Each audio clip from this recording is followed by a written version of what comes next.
Meus irmãos, muita paz.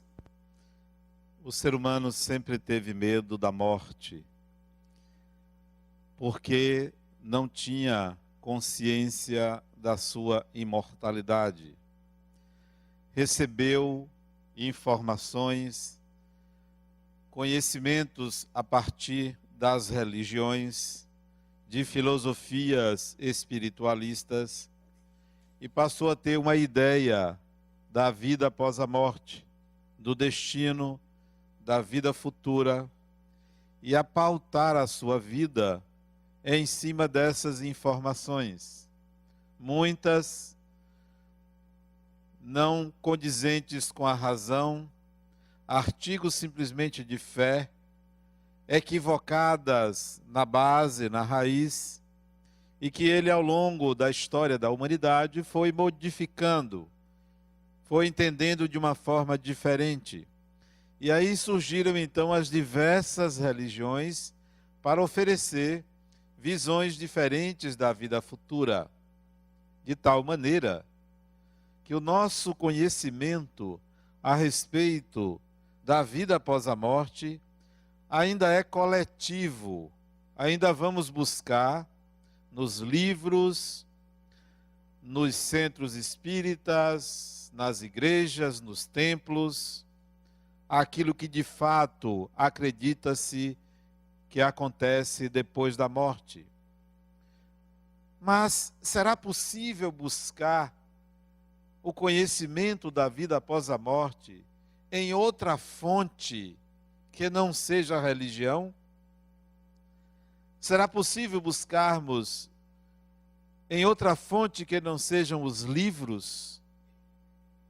Onde poderíamos encontrar uma informação mais atual, mais precisa, mais de acordo com a realidade sobre a vida após a morte? Mas antes de dizer aonde, que talvez até vocês já saibam onde buscar, vamos fazer um retorno ao século XIX.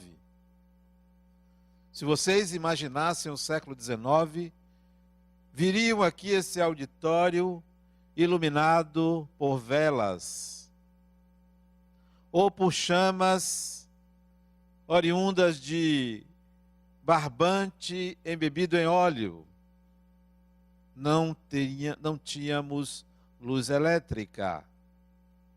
Se voltássemos ao século XIX, meados do século XIX, a maioria não estaria vestida com roupas coloridas. As roupas eram cinzentas. Não tínhamos a diversidade de produtos. E o que se passava na mente dos indivíduos do século XIX? Nós mesmos, naquela época, o medo, a certeza de que não se tinha remédios para as doenças, o medo da morte era muito grande. Ideias renovadas surgiram no século XIX. O século XX foi um século pobre, e o século XXI ainda não mostrou mudanças, porque as grandes mudanças aconteceram no século XIX. A partir de 1800, o século começa em 1801, a partir de 1801, as mudanças começaram a aparecer. O motor surgiu no século XIX. No século XIX surgiu a ciência. As ciências surgiram no século XIX. As ideias comunistas surgiram no século XIX. As ideias de igualdade, os direitos dos trabalhadores surgiram no século XIX. E muita coisa surgiu no século XIX. Foi uma virada, uma mudança muito grande. Mas surgiu também no século XIX uma manifestação espiritual que passou a ser conhecida no mundo inteiro, sem internet, sem televisão, mas aquelas manifestações vararam o mundo. Os espíritos sempre se comunicaram, mas aquela foi especial. No dia 31 de março de 1848. Numa cidade americana, no estado de Nova York, umas mocinhas começaram a ouvir no seu quarto barulhos na parede, pancadas, e viram que havia um ritmo. Responderam essas pancadas, começaram a se comunicar, e essas pancadas disseram que quem estava fazendo aquilo era um espírito. E as meninas não sabiam o que era isto, nem existia espiritismo. E ele disse: meu nome é Charles Rosman. Eu era mascate. Isso através de pancadas. Eu era mascate. E fui morto pelos donos dessa casa muito antes de vocês habitarem aqui. Charles Rosman. A cidade de Hydesville, onde aconteceu esse fenômeno, nunca teve tanta projeção quanto a partir daquele dia. Repito, os espíritos se comunicavam, mas com essa precisão, num lugar tão distante da Europa, porque tudo que se queria divulgar para o mundo era Paris, era a cidade de Paris. Tanto é que, meses antes, em Paris, dois alemães, escreveram uma peça com ideias revolucionárias e queriam imprimir em Paris para lançar lá. Foram expulsos da cidade. Foram para a Bélgica e lá em Bruxelas lançaram no mesmo dia 31 de março de 1848 o Manifesto Comunista. Marx e Engels, dois alemães que não conseguiram fazer isso em Paris, não foram aceitos, foram a Bruxelas e lá divulgaram o Manifesto Comunista. De um lado, nos Estados Unidos, o espiritualismo ganha um fenômeno. Do outro lado, na velha Europa, nasce o comunismo, onde textualmente, no Manifesto Comunista, Marx e Engels dizia que um espectro pairava sobre a Europa, o espectro do comunismo. E lá adiante dizia que a religião era o ópio do povo. E de fato era, e em muitos casos ainda é. Fenômeno espírita surge e é divulgado no século XIX. Fenômeno comunista, materialista, é divulgado no mesmo dia. Parece que foi orquestrado. Em lados diferentes do globo terrestre. Um na Europa, outro nos Estados Unidos. Anos depois, 1854, um professor, educado na Suíça, filho de magistrados, família culta, é convidado para conhecer os fenômenos mediúnicos em Paris. Ele vai, acha aquilo interessante, e o fenômeno era interessante. Numa sala pequena, menos de 30 metros quadrados, as pessoas se reuniam e uma mesinha pequena, de 3 pernas, se movimentava sem que ninguém lhe tocasse, em cima de letras gravadas no chão, ditando palavras, frases, páginas inteiras. E ele achou aquilo interessante, mas questionou-se: como uma mesa pode pensar? Há alguma coisa aí que faz com que se produzam conhecimentos, esses ditados. E mais tarde, em 1855, ele passa a estudar esses fenômenos. E em 1856, ele manda imprimir o Livro dos Espíritos, que é editado no ano seguinte, em abril de 1857. Aí sim, nasce o Espiritismo. O Espiritismo nasceu em 18 de abril de 1857.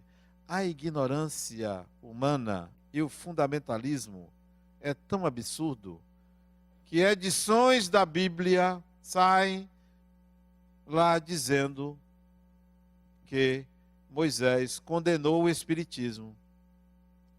Tem um hiato aí muito grande. Moisés é lá mais de 1.600 anos antes de Cristo e o Espiritismo nasceu em 1857. Quer dizer, como ele podia proibir uma coisa que não existia? Porque não existia Espiritismo. Espiritismo surgiu em 18 de abril de 1857. A partir dali nasce o termo Espiritismo, espiritista, espírita, cunhado por Allan Kardec. Não foi em 1848, foi em 1857.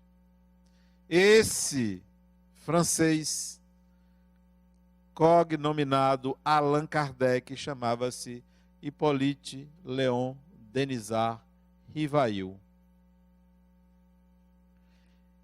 Ele era um sujeito tão precoce que ele, jovem, 14 anos, estudando com Pestalozzi na Suíça, era monitor da sua turma.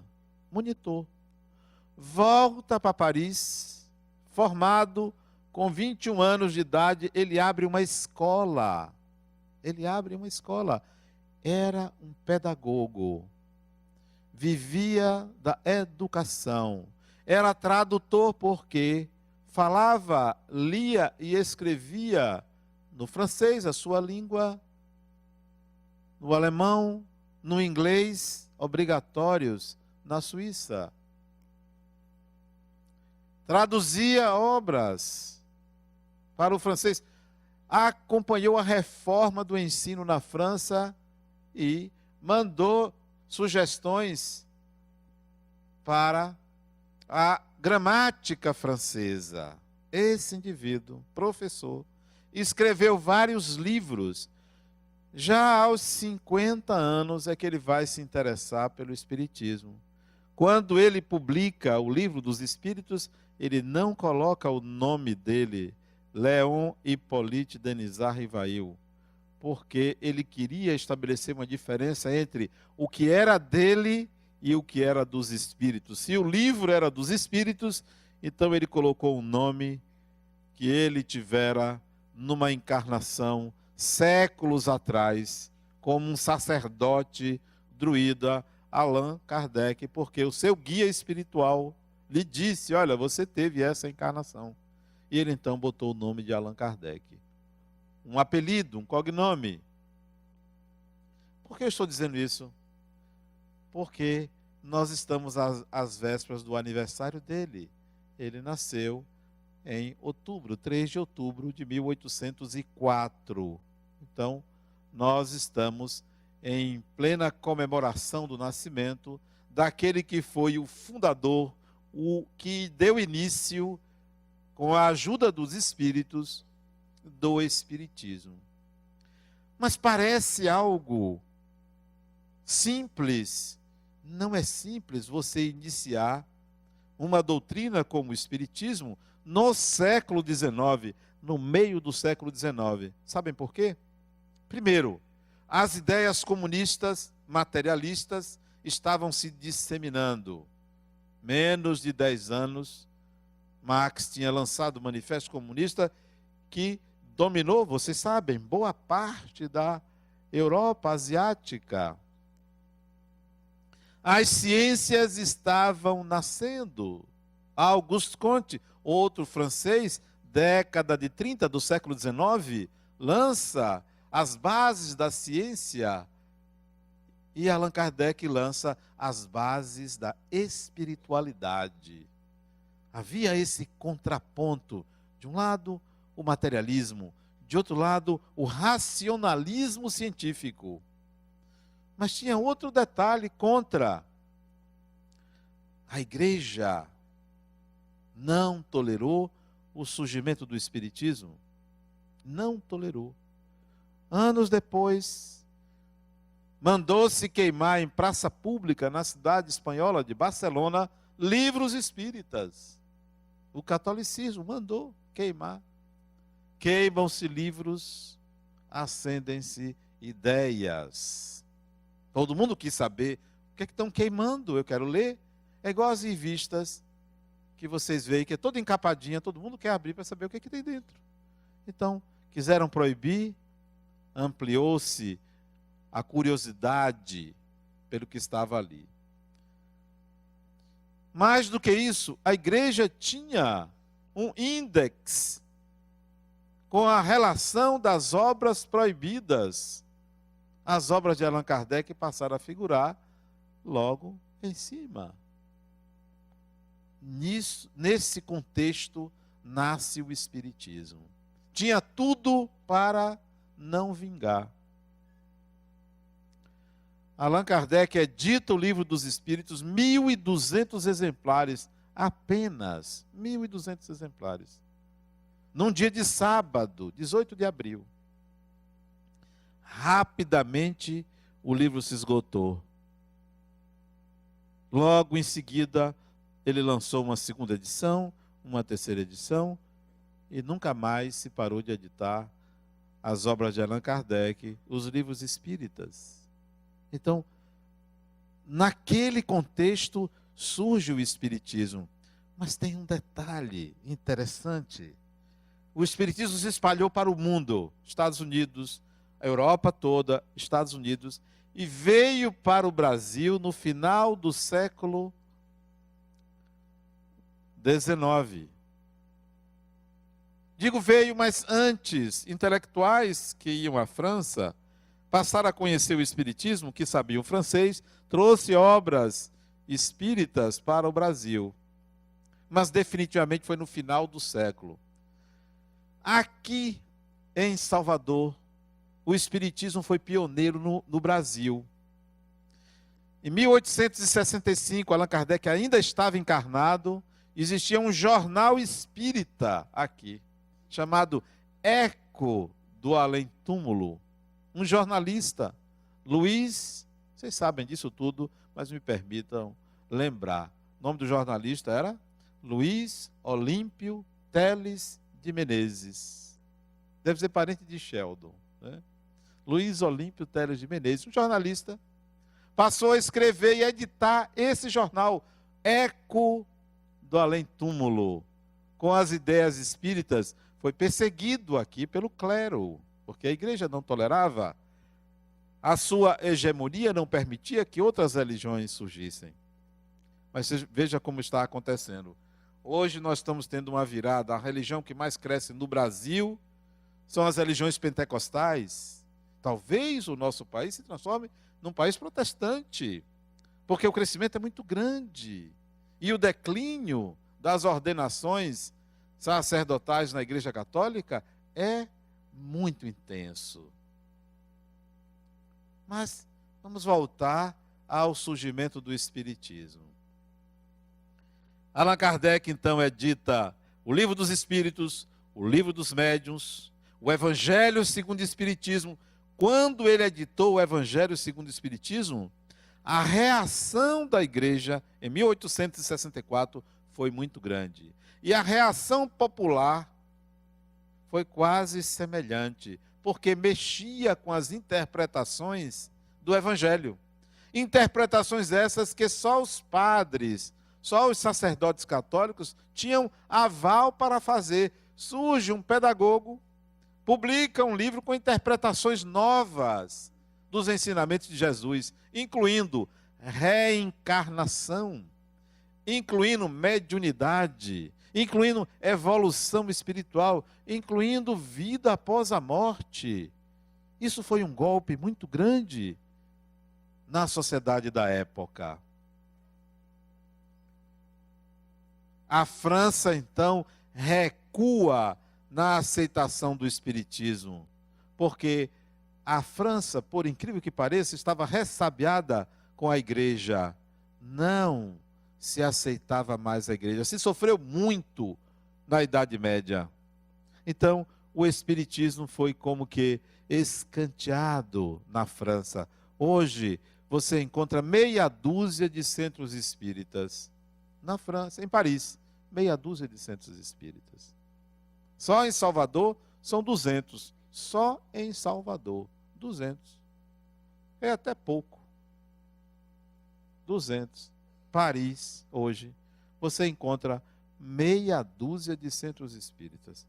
Porque no final do século XIX, o espiritismo veio para o Brasil, adaptou-se à cultura brasileira e transformou-se numa religião brasileira.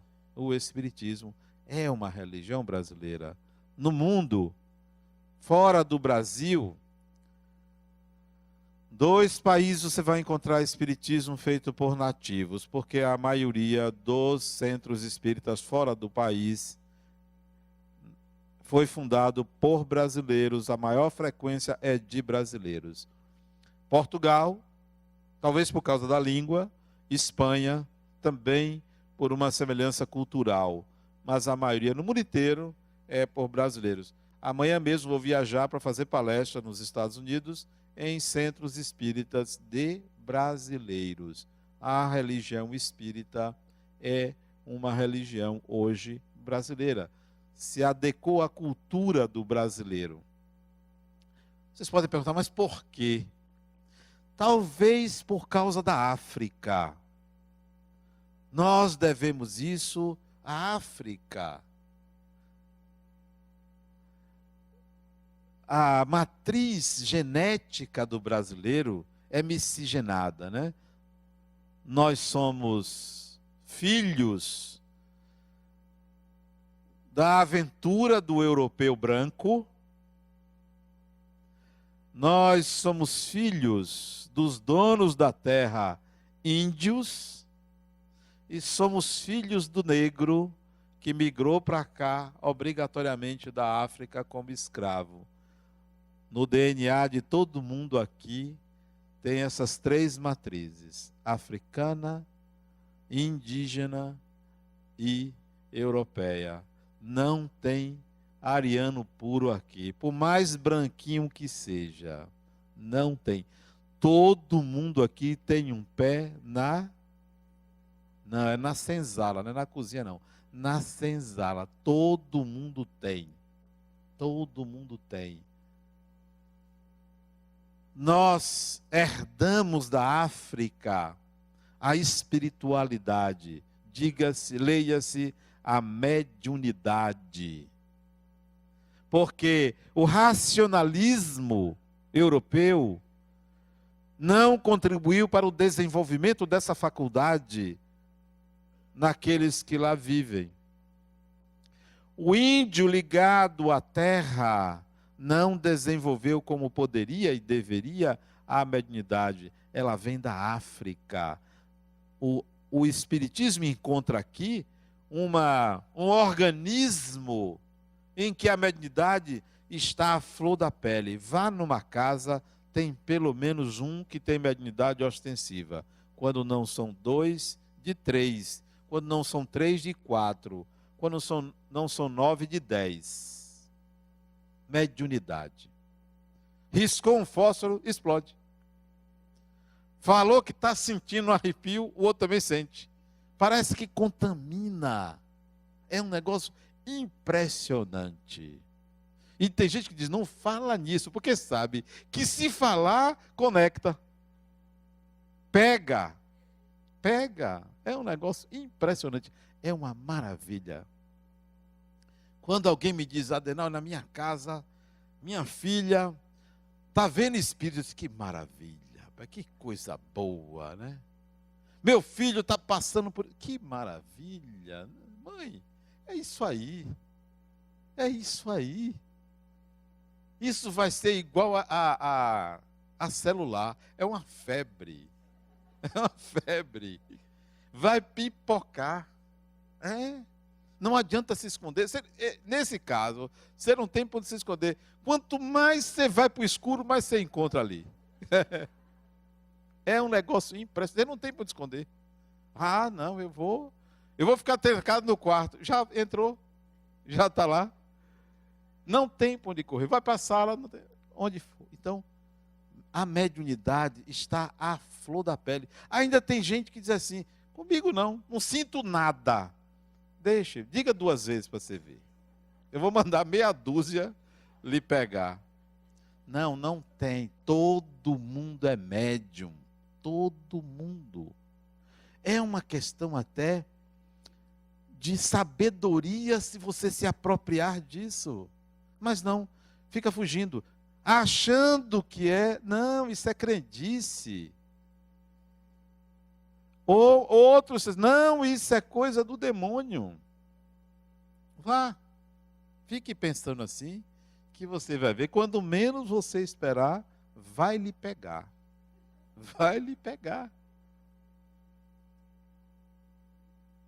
E se você disser, comigo isso não acontece, ou desafiar, não dura 1 semana, vão lhe pegar.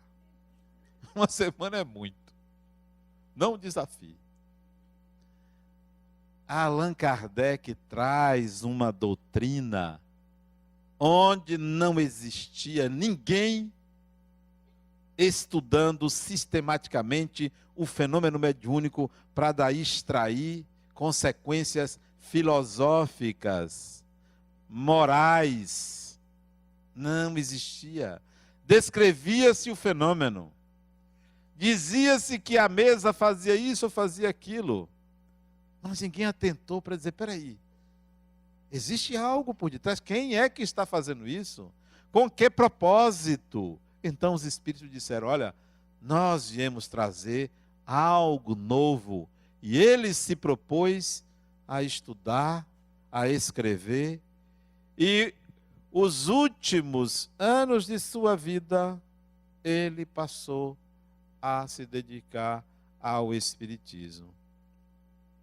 Passou a se dedicar a algo que ele não conhecia, mas o espírito que ele era já vinha de outras encarnações se dedicando à religiosidade, ao espiritual. Quando reencarna, aflora o interesse. Quando estava maduro, apareceu o pesquisador, o estudioso, o escritor, aquele que podia analisar o que estava fazendo.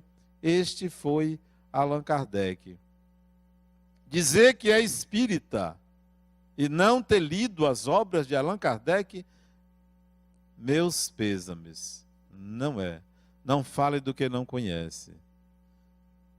Não diga que conhece sem ter lido Allan Kardec. Muitos vão ler romances e acham que entendem do espiritismo. Muitos vão ler livros de mensagens. Allan Kardec é a base, é o início de tudo. Queiram conhecer, porque vocês vão penetrar na doutrina, no conhecimento básico que deu origem ao que hoje é esta religião. É uma religião. Ainda tem gente que diz, não, o espiritismo é religião, ciência e filosofia. Isso é didático, isso é uma forma de você querer entender o que se pretende com esse conhecimento. O fato é que o espiritismo aborda a vida após a morte. O fato é que o espiritismo coloca Deus como ponto central, a existência de Deus. O fato é que o espiritismo apresenta meios de você alcançar aquilo que você chama de Deus. Então o espiritismo é uma religião. E é uma religião que cresce também, não é só o pentecostalismo, não. O espiritismo cresce também. As pessoas têm se interessado mais, sobretudo nesse século XXI, com o advento das obras de Francisco Cândido Xavier. Do século XX, o século XXI está pipocando, está bombando, como se diz na gíria atual. O espiritismo está na moda. É interessante, abre a mente, nos leva a buscar nos tornarmos pessoas melhores. Porque pode reparar, todo espírita tem essa característica, quer se tornar uma pessoa melhor. Faz algumas bobagens, né? Fofoca aqui e ali, mas quer se tornar uma pessoa melhor, quer fazer da melhor maneira. Alguns ainda barganhando uma vida espiritual melhor. Alguns. Mas outros já adquiriram a consciência de que não quer se tornar uma pessoa melhor por causa do depois da morte. Porque faz bem, em todos os sentidos, você querer se tornar uma pessoa melhor. Então, hoje, século XXI, principalmente aqueles mais jovens, aqueles que ainda não chegaram aos 30 anos de idade, os mais jovens, aonde devem buscar o conhecimento a respeito da vida espiritual? Que eu me referi no início. Que outro lugar, que outra fonte, não só os mais jovens, todos, aonde devem buscar? Pode ter certeza que é na intimidade de sua alma. Porque de onde vem o conhecimento, vem de você. Desacostume-se a fazer como o coletivo faz. Senta-se na frente de uma televisão e acha que ali é a fonte da verdade. Sabe tudo porque se informou nos noticiários. E você não tem uma opinião? Não tem senso crítico para analisar o que você vê, o que você ouve, o que você lê? Não tem. Vá buscar dentro de você. Ressoa. Uma voz fala dizendo assim: você é um espírito. Todos podem ouvir essa voz. Isto vai de encontro a tudo que se diz contrário à ideia de que você é espírito. Então, ouça um pouco você. Esta é a fonte. É por isso que eu sou contra censura. Deixe as pessoas terem acesso. Mesmo que aquilo seja considerado um mal, o ser humano tem o direito de fazer suas escolhas. Eu não quero que ninguém me diga o que eu devo ler ou o que eu não devo ler. É direito das pessoas fazerem suas escolhas. Acho que nós devemos buscar uma regulamentação, a própria sociedade, mas não um censor, um governo, o Estado dizendo o que você deve saber ou não deve saber. Penso como Castro Alves: livros à mancheia e mande o povo pensar. Assim é no Espiritismo. Por que patrulhar? Por que dizer que isto não deve ser lido ou deve ser lido? Deixa as pessoas, com seu próprio discernimento, fazer suas escolhas. Agora, o que é o Espiritismo? Se você quer saber o que é o Espiritismo e o que não é o Espiritismo, o crivo é único. Allan Kardec. Esse é o crivo. Não é o que Adenauer diz, não é o que o médium A ou B ou C diz. É o que Allan Kardec diz, porque ali é que surgiu o Espiritismo. E ele ainda teve o cuidado de dizer: se no Espiritismo estiver dito algo que a ciência comprovar que está equivocado, Nós espíritas devemos ficar com a ciência. Portanto, não há dogma. Não há dogma. No dia que alguém me provar que a reencarnação não existe, eu mudo de opinião. Agora, se disser que um livro diz que não é, o crivo não é um livro, são pesquisas. E as pesquisas indicam o contrário, que a reencarnação é um fato e não um artigo de fé. Não é um artigo de fé. No dia que alguém me provar que a mediunidade não existe, eu aceito. Mas não um livro dizer, olha, Moisés proibiu a mediunidade. Sim, com todo respeito a ele.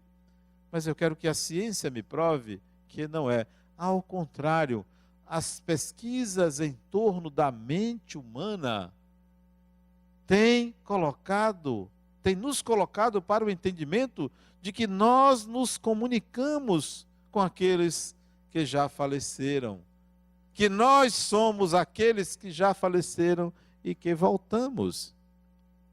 O Espiritismo está adiante da ciência, porque o que a gente percebe é que tudo tem caminhado para o espiritual,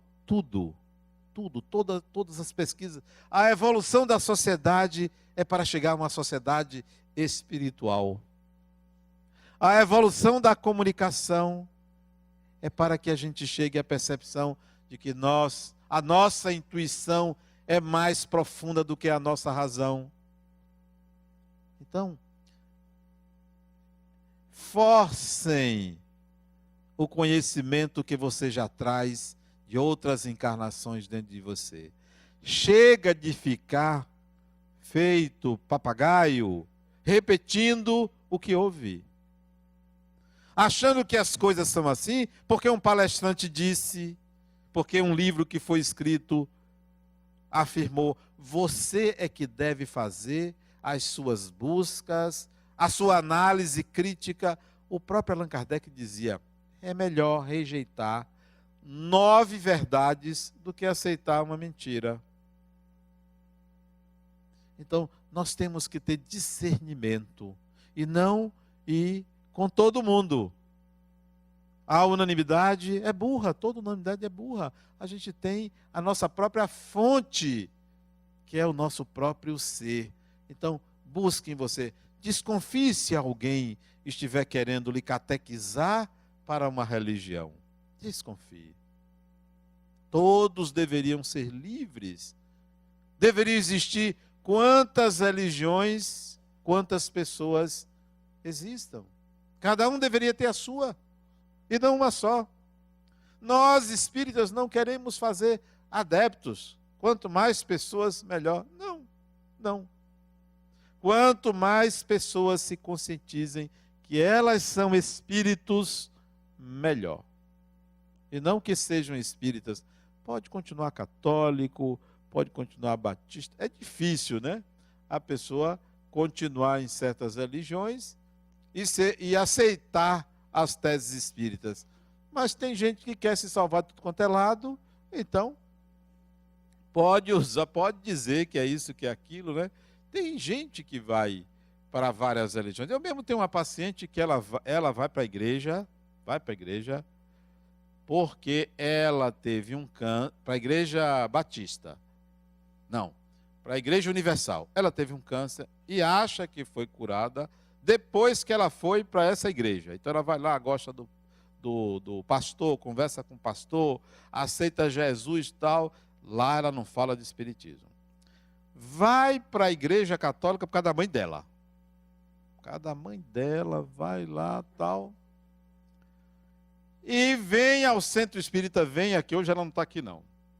Vem ao centro espírita porque o terapeuta dela é espírita. Aí ela vem. Eu gosto de todas. Então, pode escolher qualquer uma, quantas você quiser. Pode até ser ateu. À toa não, mas ateu. Pode ser. Mas tenha consciência de que você é um espírito. Quando você desencarnar, você não vai ter uma surpresa não. Você vai dizer assim, peraí, eu estou pensando, eu continuo pensando? Continua. Continua pensando. Não, não acaba não, não acaba não. Vocês vão ver isso. Todo mundo aqui vai desencarnar. Todo mundo. Vocês primeiro, depois eu, mas todo mundo desencarna. Vocês vão ver. Vão dizer assim, poxa, não é que é? Mas olha, vocês já sabem disso. Porque se o espírito não tivesse, se o ego, o eu, não tivesse essa noção de continuidade, você não suportaria a certeza do desaparecimento.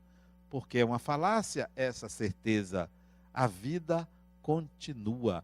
Que bom que a vida continua. E o Espiritismo veio trazer essa grande realidade para todos. Grande realidade. A vida continua. Qual é a importância disso? Se é uma realidade, se é fato, qual é a importância? A importância de você, encarnado, saber disso é porque dá uma dimensão da evolução, dá uma dimensão de que a vida aqui não é um degredo, a vida aqui não é um inferno, a vida aqui não é uma prisão. Saber que é um espírito imortal nos dá a ideia de continuidade. Eu estou continuando. Eu estou aprendendo. Eu estou tendo contato com conhecimentos que não tem do outro lado, isto é, na dimensão espiritual. Há sensações, há experiências que só estando no corpo físico não tem na vida espiritual. Então, o que se aprende aqui nem sempre se aprende do outro lado. O que se aprende do outro lado nem sempre se aprende aqui. Aquele velho ditado, aqui se faz, aqui se paga, não acredite não, pense assim, aqui se aprende e só aqui se aprende aquilo que aqui se ensina. Do outro lado, a mesma coisa, porque não são opostos.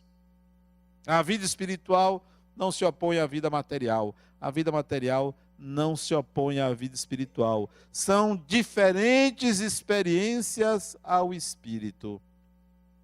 É como você ir a uma festa e à faculdade. Não são opostos. De um lado você se diverte, aprende alguma coisa, libera toxinas, se amplia a sua vontade de viver. Do outro lado, você está ampliando os seus conhecimentos, está ali concentrado, está ali se conhecendo também. São diferentes experiências que não se opõem. A gente costuma buscar o contraditório, o que opõe o bem e o mal. E a vida não é só o bem ou o mal. É um espectro muito grande entre uma e outra afirmação. E a gente precisa enxergar essa amplitude da experiência de ser espírito.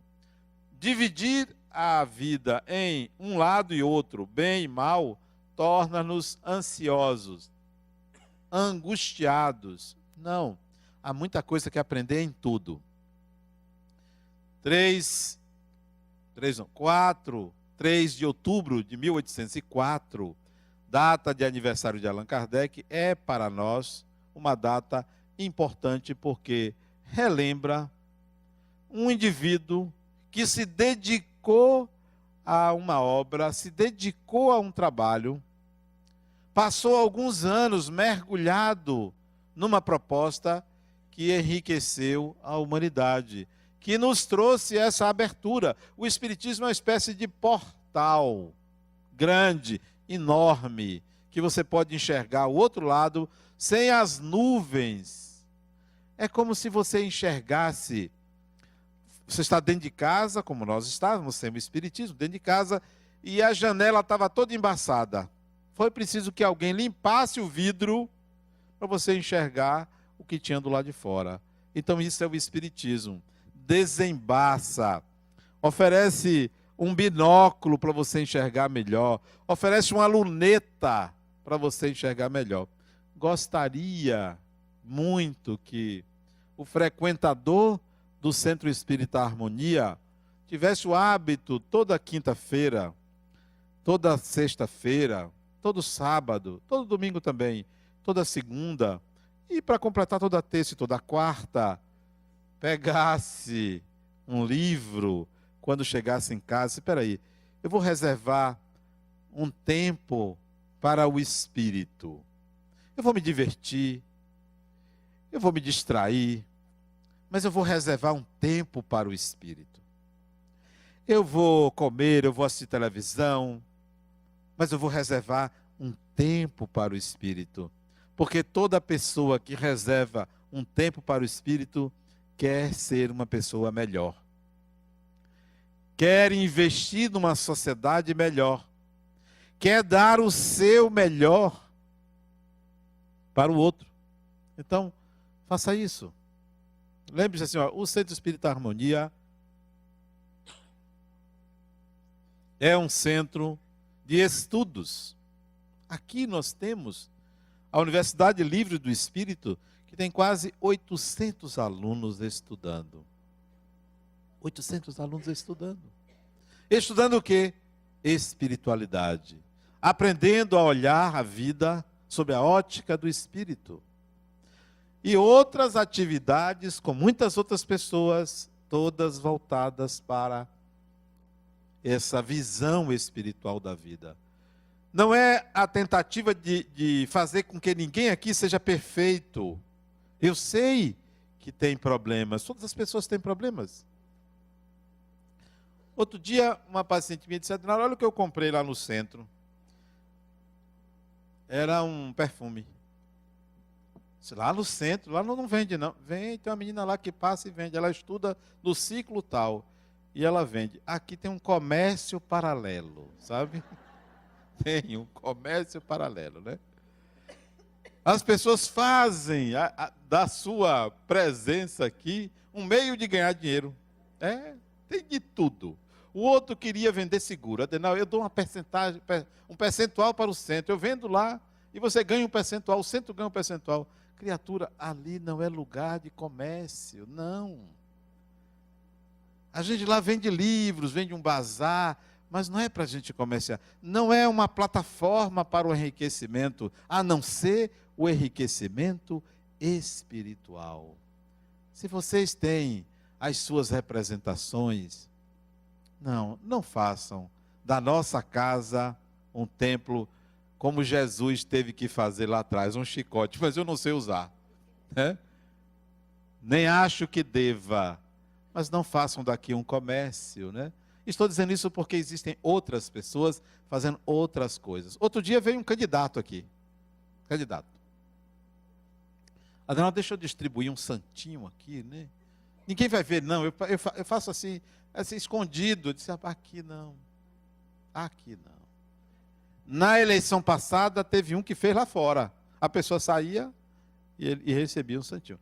Lá fora, eu não posso fazer nada. Mas aqui dentro, eu peço que a gente trate como uma casa espiritual. Uma casa espiritual. Uma casa onde a gente vai em busca de se espiritualizar. O outro aqui estava vendendo pacotes. Coisas que ele queria ganhar dinheiro. Queria fazer reuniões aqui. Eu disse, não, aqui não. Aqui é lugar da gente se elevar espiritualmente. Deixe para fazer isso em outro ambiente. Mas como é muita gente, você não controla. Eu não controlo. Vez por outra, alguém vem me dizer, fulano está fazendo isso, fulano está fazendo aquilo. E a gente devia ter um pouco de equilíbrio para entender que o nosso olhar aqui não deve ser o de cifrão. O de cifrão. O nosso olhar aqui deve ser o de espírito. Somos todos espíritos. Se alguém aqui lhe for vender alguma coisa, não é que você não deva comprar, mas lembre a pessoa, fulano, vamos pegar o dinheiro lá fora e dar o troco lá fora, porque aqui dentro é lugar de estudo. O Espiritismo veio para isto, como um portal para abrir a nossa mente, para nos percebermos espíritos e perceber que todos somos espíritos, todos estamos envolvidos com essa proposta de evoluir e de aprender, porque tem muito mais adiante. O espírito não é só estar encarnado, desencarnado, encarnado, desencarnado. Tem muita coisa. Porque se Deus deu a uma flor o direito de receber o sol e se abrir, imagine ao espírito o que não é reservado. Muito mais. Muita paz.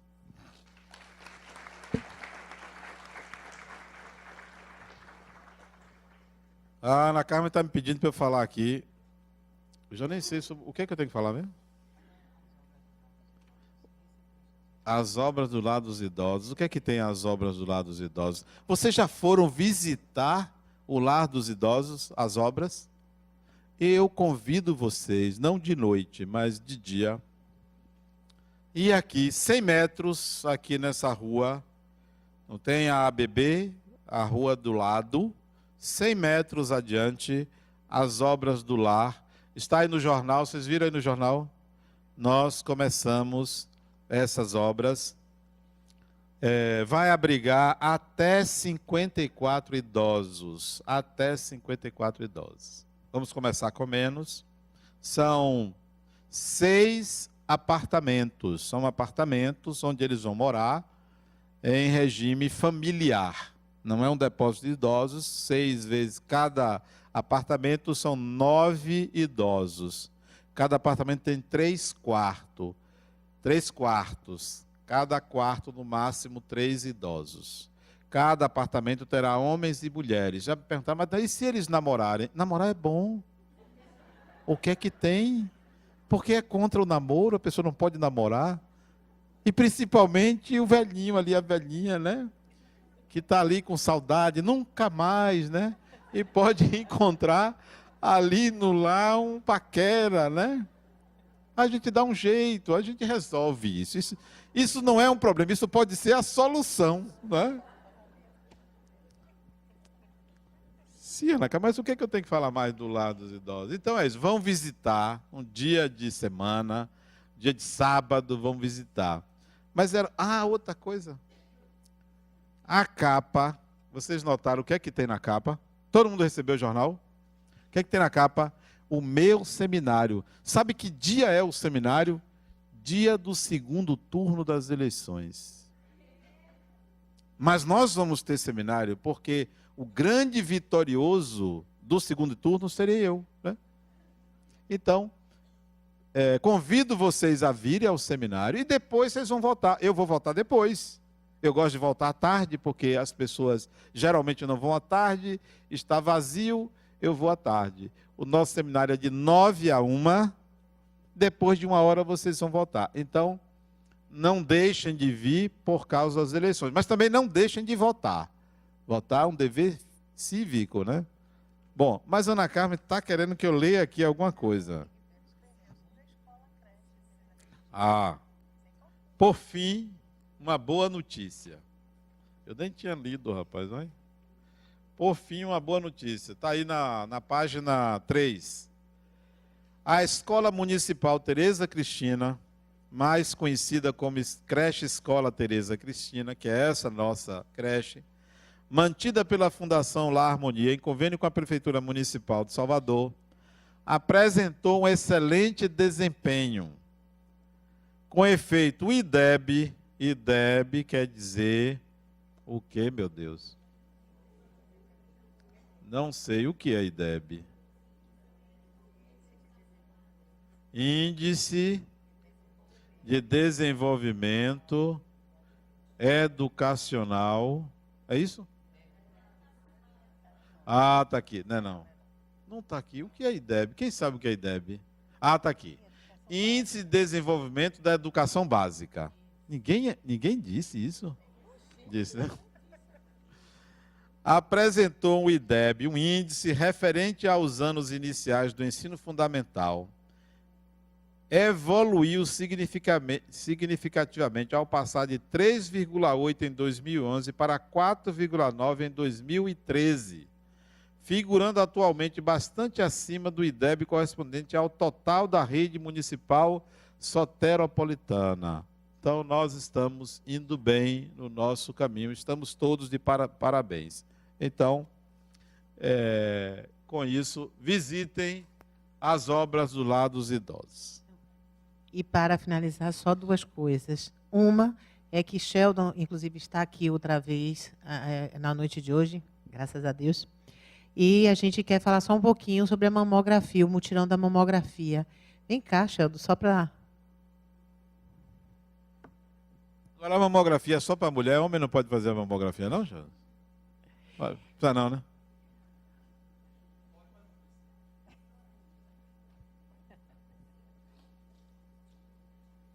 Boa noite a todos. Homem às vezes precisa, mas é muito raro. O câncer de mama no homem é mais, mas acontece. No dia 8 nós vamos iniciar a mamografia, tá? São 2.500 mamografias, são voltadas à população, claro, de baixa renda, situação de risco. Será do dia 8 ao dia 23. As inscrições estão sendo feitas, já tem bastante pessoa, muita gente já inscrita. Precisa trazer o RG, CPF, comprovante de residência, cartão do SUS, porque é uma exigência das instituições, do SUS, de todo, cirurgia, exames, são necessários esses pré-requisitos, esses documentos. Tá? Porque nós estamos recebendo ligações, pessoas que estão querendo vir de caravanas de Alagoas, de outros estados, e não é o nosso público. Então é uma forma, pelo menos, a gente controlar isso. E quem quiser ser voluntário, comprar um lugar no céu, pode vir trabalhar, ajudar na organização aqui que nós estamos precisando, tanto para inscrever, essa parte inicial de inscrição que vai até o dia 8, e do dia 8 ao dia 23 para trabalhar ajudando na organização, as pessoas que serão atendidas, que são muitas pessoas, são 160 mamografias por dia. Tá bom? Obrigado. E só para finalizar, eu queria fazer um agradecimento em nome da Fundação, a nossa Feira Harmonia que aconteceu sábado, que a gente divulgou tanto aqui com vocês. Obrigada a todos aqueles que puderam estar conosco, que também contribuíram, porque toda a feira foi praticamente patrocinada por todas as doações, de todos aqueles que aqui estão, de todos aqueles que puderam abraçar, como a gente sempre fala, a nossa casa, a nossa família Harmonia. Obrigada a cada um de vocês que pôde e espero que contribuam, que a gente ainda tem um último evento, que é a nossa caminhada em dezembro. Vamos ao nosso passe e a oração final com o nosso Adenauer aqui. Fechemos os nossos olhos, sentemos confortavelmente, a fim de que possamos captar as energias espirituais que vêm da espiritualidade maior, dos nossos passistas, que voluntariamente e gratuitamente doam do seu coração as energias que nos levam à tranquilidade, à cura, ao equilíbrio. Confiemos na espiritualidade. Sintamos ressoar dentro de nós a voz interior que vem da marca de Deus em nós, para que nunca esqueçamos da nossa origem, da nossa condição essencial de ser espírito, de ser imortal. Para que a nossa jornada aqui na Terra seja mais tranquila, para que a nossa jornada seja mais leve, confiantes de que Deus é amor, não impõe sofrimento a nenhuma criatura, sempre nos solicitando a harmonia, ao equilíbrio, a paz de espírito, fazendo da nossa viagem, da nossa jornada na Terra, uma grande oportunidade de crescimento, de fazer o bem, de aprender a amar. Que a nossa consciência também não esqueça do nosso Mestre Jesus, guia superior da humanidade, que trouxe lições imortais, lembrando-nos do perdão, lembrando-nos da caridade. Sê conosco, Senhor Jesus, que a tua paz e o teu amor se instale em nossos corações e nos leve de volta aos nossos lares.